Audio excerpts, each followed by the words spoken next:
அவர் உங்கள் கால்களை மான்களுடைய கால்களை போலாக்குகிறவராயிருக்கிறார்.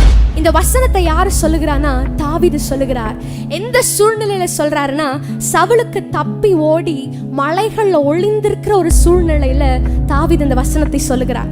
அப்ப அந்த மலைகள்ல ஏறும் பொழுது தாவீதுக்கு ரொம்ப கடினமா இருந்திருக்கும். ஏன்னா தாவீது அதற்கு பழக்கப்பட்டவர் அல்ல, ஏறுகிறதற்கு ரொம்ப கடினமா இருந்திருக்கும்.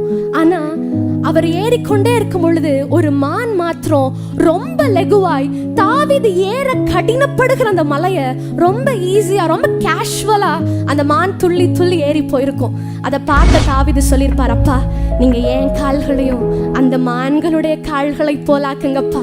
இது போல லெகுவாய் நான் கடந்து செல்ல நீங்க ஏன் கால்களையும் அந்த மான்களுடைய கால்களை போலாக்குங்க. இது ஒரு இமேஜரியா அவர் சொல்லியிருப்பார். இந்த ஸ்தலத்திற்கு வந்திருக்கிற உங்களுடைய கால்கள் இன்று மான்களுடைய கால்களை போலாக்குகிறது. அதற்கு என்ன அர்த்தம்னா, இதுவரை நீங்க எதெல்லாம் செய்யறதற்கு கடினம் என்று நினைத்து கொண்டிருக்கிறீர்களோ, இனிமே நீங்க செய்ய போகிற ஒவ்வொரு காரியத்தையும் லெகுவாய் மாற்றிக்கொள்ள அவர் உங்கள் கால்களை மான்களுடைய கால்களை போலாக்குகிறவராயிருக்கிறார்.